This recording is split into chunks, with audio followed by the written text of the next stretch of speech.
In the dim glow of her bedroom, Alyssa Zinger sat cross-legged on her bed, scrolling through her phone. The soft click of a Snapchat notification broke the silence, and a sly smile spread across her face. Everything about her screamed 14, but Alyssa wasn't 14. She was 22, and the boys eagerly messaging her were barely old enough to drive. You see, Alyssa was a predator, and although she was young in years, she was skilled. But soon, it would all come crashing down. Alyssa Zinger was good at making TikTok videos. She knew exactly how to work it, and her looks helped. She was blonde, gorgeous, and noticeably fit. When she had a few minutes away from her job in the bakery at the grocery store, she would lock herself in the bathroom and dance. She'd always wear things that showed off her toned figure and made sure every angle was visible to whoever was watching on the other side of the screen. To any strangers watching on the app, it looked like a normal teen girl, just having fun. But Alyssa had other motivations, and they weren't exactly innocent. It's not known when Alyssa first started lying about her age, but by the age of 21, the Florida native had made some connections in the local area of Hyde Park in South Tampa. Hyde Park was ranked as one of the top 10 places to live in Florida, with great restaurants, great starter homes, but most of all, one of the best schools in the region, Woodrow Wilson Middle School. All sorts of kids went to Wilson, and one thing that was expected was excellence.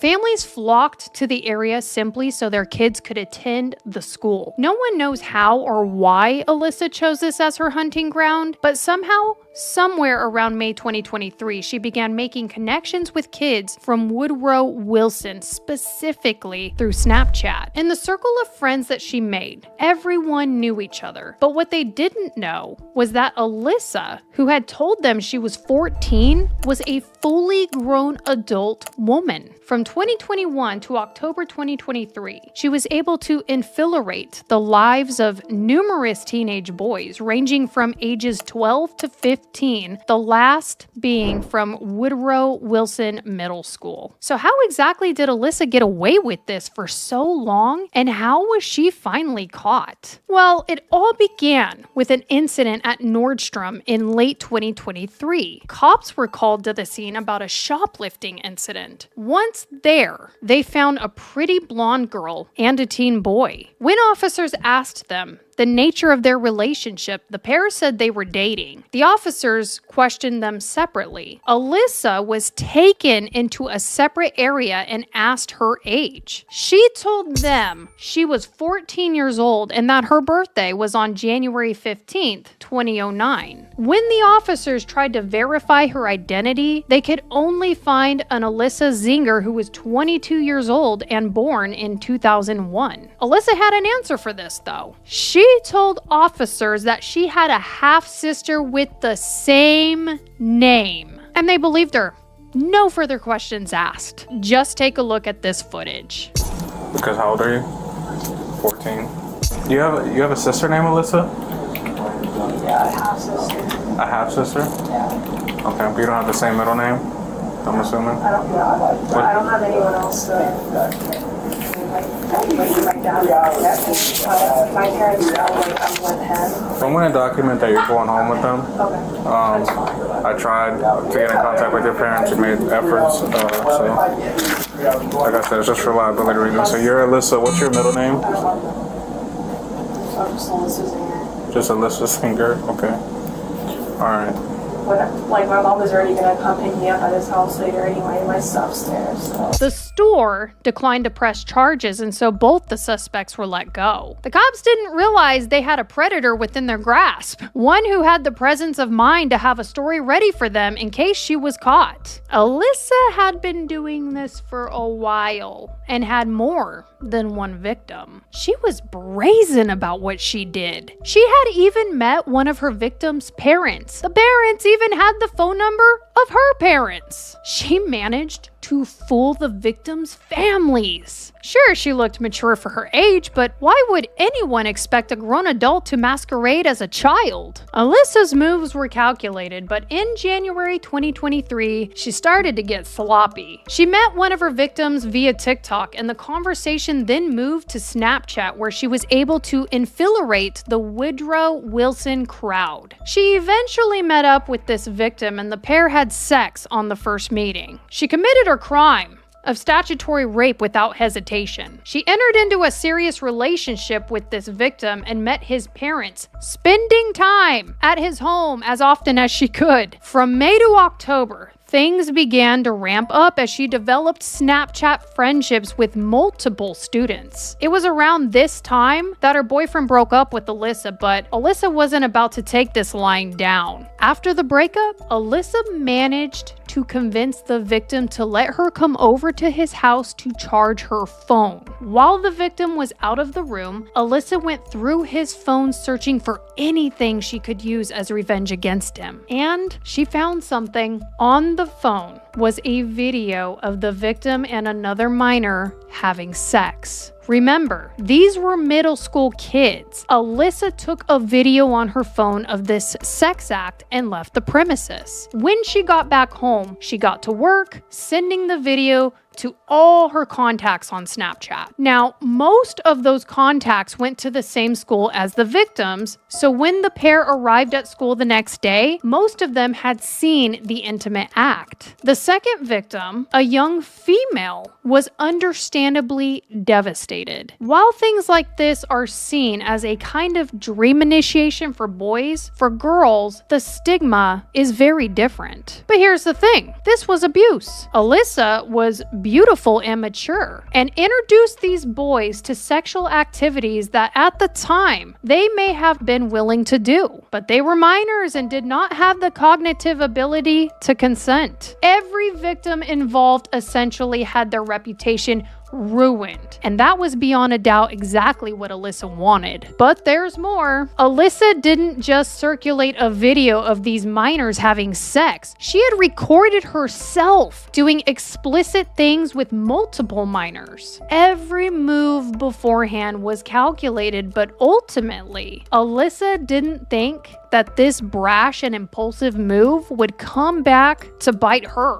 This seems strange considering how careful she'd been to get away with her crimes before all this happened. Once the victim in question learned that a video of him and another minor was being circulated on Snapchat, he immediately went to the police. After all, this was a case of distribution of child pornography. The victim told the police about Alyssa, and this is when Detective Amanda Baranowski began looking into her. She discovered that the Nordstrom incident had happened and that Alyssa was pretending to be 14 years old. Police probed through school records, employment records, and anything else they could find. What they found was that Alyssa was a fully grown adult and that she had had over 30 sexual encounters with the victim who had reported the crime. She was arrested in November and charged with 2 counts of felony lewd and lascivious battery and 5 counts of felony molestation. When Alyssa was arrested and her mugshot plastered across Tampa, the public couldn't help but notice her frosty lip gloss and her smoky eyes. It made no sense that this girl could be a predator. Then, more victims came forward, and not 1, not 2, but 4. At her first appearance in court, Alyssa pleaded not guilty. She posted bond on all 7 charges and moved in with her parents. Once the other victims had come forward, the investigation gained speed. All the victims were under the age of 15, and Alyssa had sent them explicit videos. Alyssa was arrested the second time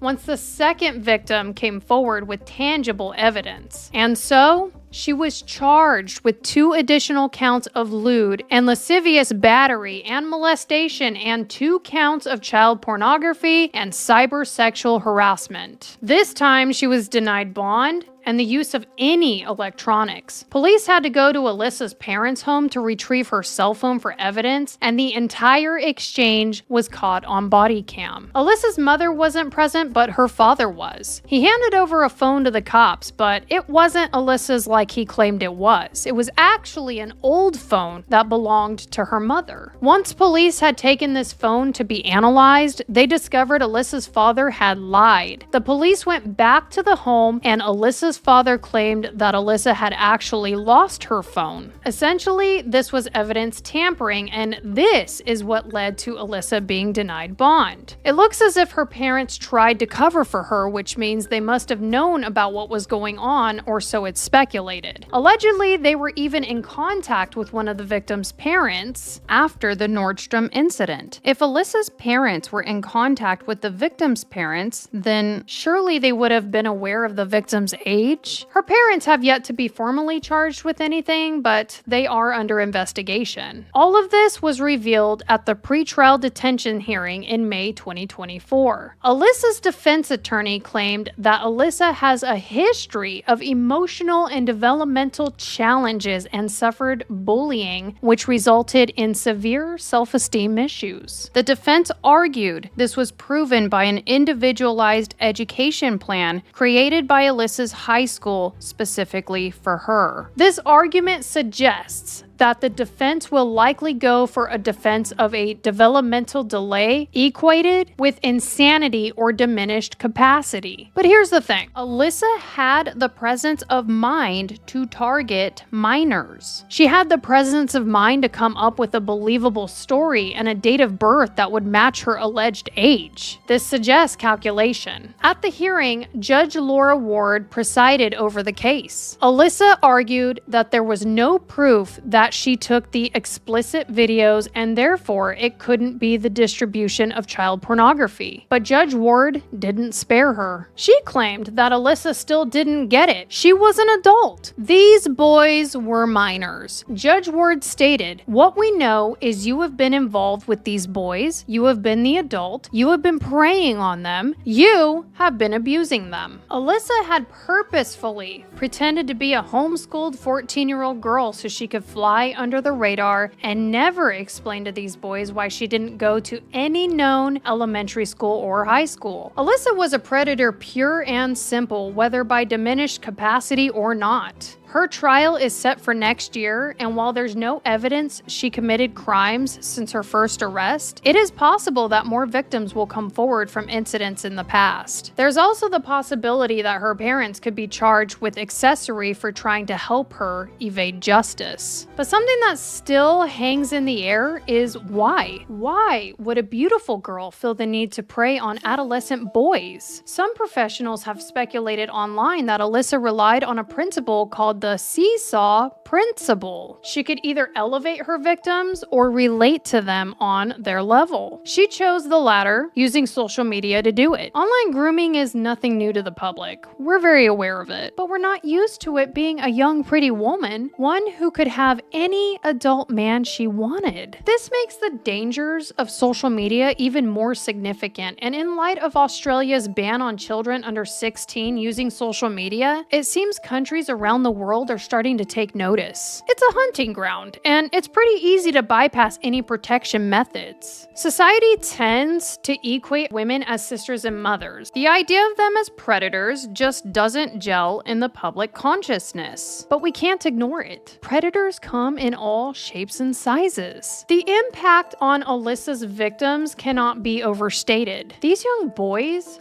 barely in their teens, were robbed of their innocence in the most vile way imaginable. The trauma of sexual abuse at such a formative age will likely haunt them for years to come. And the knowledge that videos of their assaults were shared online adds another layer of ongoing humiliation and pain. One can't help but wonder, What drives someone like Alyssa Zinger to commit such depraved acts? Was she herself a victim of abuse, perpetuating a cycle of trauma? Or is she simply a sadistic predator, born with an innate desire to harm the innocent? The answers may never be fully known. What is clear is that Alyssa displayed a level of cunning and manipulation far beyond her years. She meticulously crafted her fake persona, maintaining elaborate lies to evade detection. When confronted by police, she always had a story ready, like the tale of her supposed half-sister with the same name. Her ability to think on her feet and fool even law enforcement is truly chilling. As the case heads to trial, Alyssa faces a litany of charges including lewd and lascivious battery, possession of child pornography, transmission of child pornography, and sexual cyber harassment. If convicted on all counts, she could spend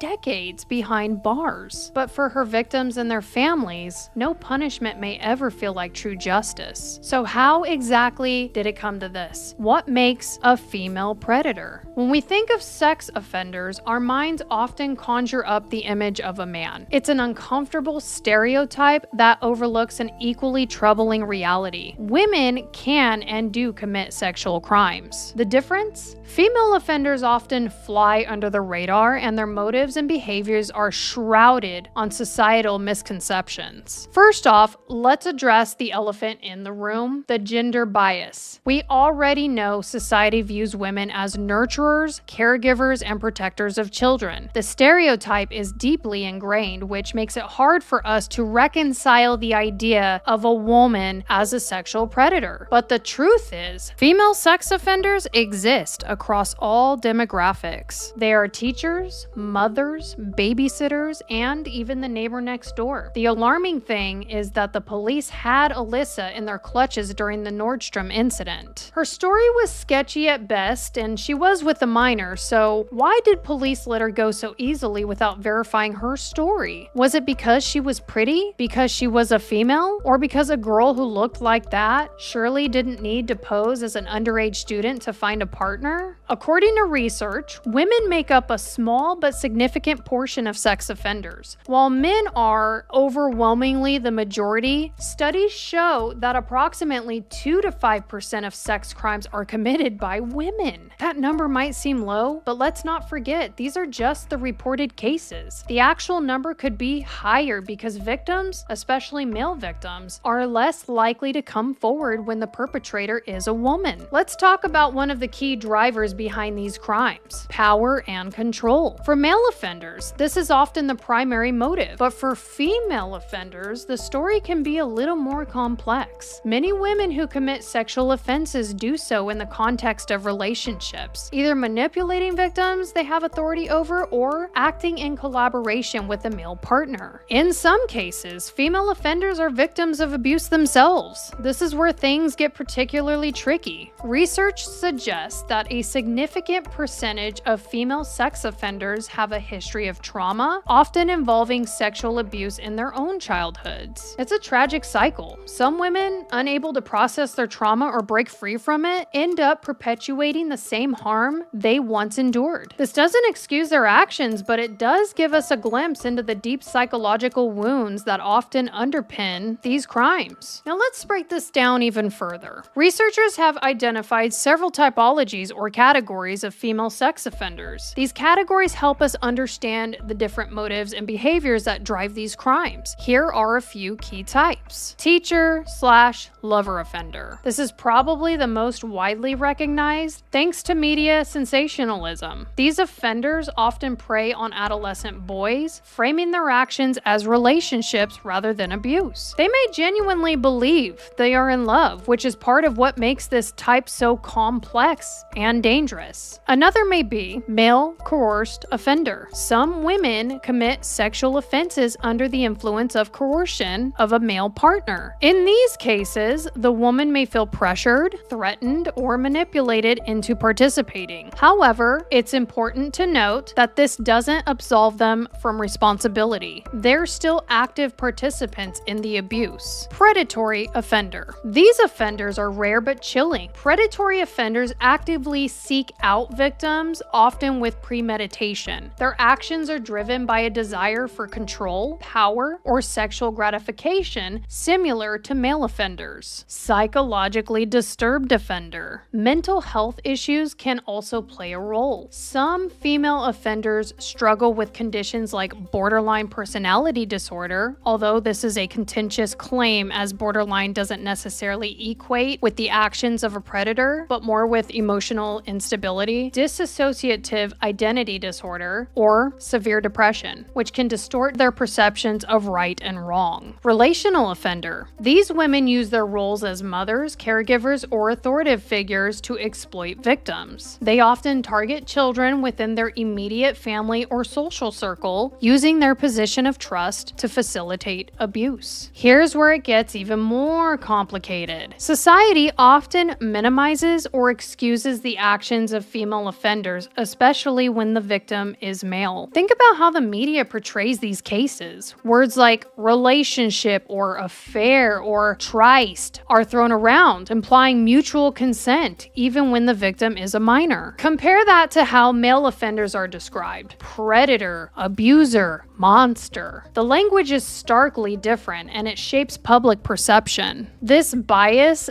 doesn't just hurt the victims, but it also impacts how these cases are prosecuted. Female offenders are often given lighter sentences than their male counterparts for similar crimes. Some researchers argue that this leniency stems from the belief that women are less dangerous or less culpable, which couldn't be further from the truth. So what drives a woman to commit such a heinous act? The answer is multi-layered, but here are some of the key factors. Unresolved trauma. As mentioned earlier, many female offenders have a history of abuse. That trauma, left untreated, can manifest in destructive ways. Desire for power. For some women, committing these acts is a way to assert control in a life where they feel powerless. Distorted views of love and affection. Some offenders genuinely believe they are offering love or connection, even when their actions are clearly abusive. This delusion often stems from their own unmet emotional needs. Coercion. In cases involving a male partner, some women feel pressured to participate in abuse as a way to maintain the relationship or avoid conflict. Mental health issues. Disorders like depression, anxiety, or PTSD can cloud judgment and exasperate harmful behaviors. Now, let's not forget the victims in all of this. When the perpetrator is female, the victims, especially boys, are often met with disbelief or even ridicule. There's a harmful stereotype that boys enjoy sexual attention from older women, which invalidates their trauma and discourages them from seeking help. The psychological toll on victims can be devastating. They may struggle with shame, confusion, and guilt, compounded by society's refusal to take their experiences seriously. For female victims, the betrayal is often even deeper, as the offender is usually someone they trusted implicitly. So what can we do about this? First, we need to challenge the stereotypes and start having honest conversations about female sex offenders. These crimes are just as serious as those committed by men, and they deserve the same level of scrutiny and condemnation. Second, we need better support systems for both victims and offenders. For victims, that means access to counseling and a legal system that takes their claims seriously. For offenders, it means addressing the underlying issues: trauma, mental health, power dynamics that drive their behavior. Lastly, we need to hold female offenders accountable in the same way we do male offenders. Justice should be blind to gender, and the safety of victims should always come first. Alyssa Zinger's trial may answer some of the questions surrounding her actions, but others linger. Was she shaped by her own demons, or is she simply a master manipulator hiding behind a youthful face? But the bigger question looming over all of this is, are we truly prepared to face the predators hiding in plain sight?